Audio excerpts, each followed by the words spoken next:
I wanted to know if you had a choice of only 1 or 2 games that you could play for the rest of your life, what would they be and why? This is a game that I was introduced to not very long ago, and that is Factorio.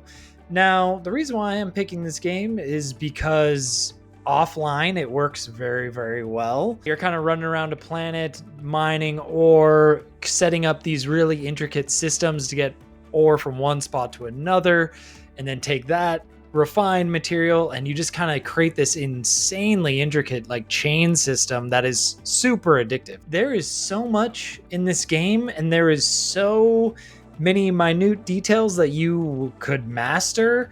You literally have an endless amount of fun. And so this was just this was like my first pick because I was like, you could play this to infinity. So if I was just sitting there bored as a rock and had no other games to play, and I could just this would be my first pick without a doubt. You can't put it down once you stop. My first pick would be, I know it's kind of basic bitches, but Fortnite. And I picked that one because it's got so many different games on it. It's like the adult Roblox in a way. You've got, of course, the shooter, your old standard elimination battle royale, but then you've got all the different modes that come in.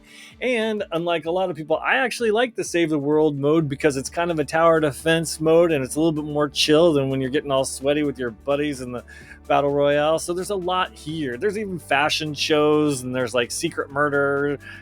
There's like parkour. Like there's just so much to this game, and I've already invested a lot with the skins and all that sort of stuff.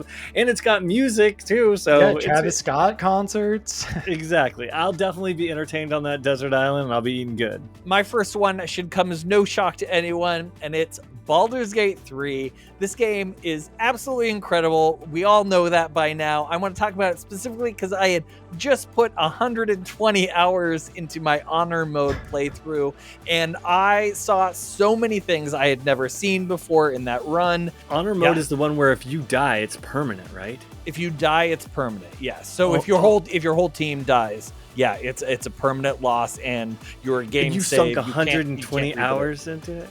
And I did 120 hours in it. I wanted to make sure I got to maximum level as fast as I could so that I had a better chance. But that's some balls. I would not play a game on permadeath for 120 hours. Balls. Yes. You're a brave man. The first thing I did when I finished it is booted up another character. So I absolutely love this game and could play that game for the rest of my life. My next pick, I mean, this is a little bit of a basic B maneuver too, but guess what? Dan, I gotta disagree with you a little bit. I've been playing Red Dead Redemption 2 as of late, and there is so much in that game. There's so much to do, so much just to look at. Like, I love the graphics in Red Dead 2. Looking around at the scenery in these games, especially Death Stranding 2, just looking at, like, I can just sit and like look and just be in awe. And Red Dead Redemption 2, I thought, was just such a great example of how well nature can be done. You really feel like you're outside some of the times, or you're in the frigid cold. There's just amazing stuff everywhere, and there's like an uncountable amount of side quests to do in that game as well. So it's one of those games you can have infinite time with, and you probably see all of it, but man, it would take you some time, and that's one I wouldn't mind being stuck with. For my next pick, I'm gonna have to pick one of the best open world RPGs ever, and it's gonna be The Witcher 3. And the reason why is because it's an amazing game. There are 3 or 4 different ways you could play that game. You could focus on magic, you could focus on combat, you could focus on all of the oils and that sort of stuff. And I mean, you can make all the different decisions and just see, if the King Baron hangs himself or whatever. And, like, there's so many different things that you can do. I think there could be an infinite amount of runs. The way you feel about Baldur's Gate Maulding is probably the way I feel about The Witcher 3. It is so cool. It has so many mechanics, and I just, God, that would be my pick, and I can't wait for The Witcher 4. My last one is Tears of the Kingdom. Now, I am not a Nintendo fanboy, but this game blew my mind. I did not know that the system had it in it to do the sort of things that you're able to do in this game. The physics really were crazy. The fun factor was unparalleled for me. And I think I could play that game for the rest of my life if that was the only choice I had.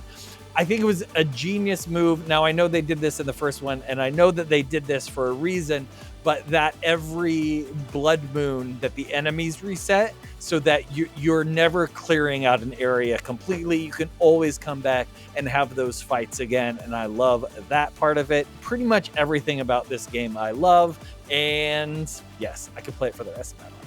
Let us know in the comments what your Desert Island video game picks are. And if you have a question that you'd like the boys to talk about in a future episode, you can email us at goodplayingwithyou@gmail.com.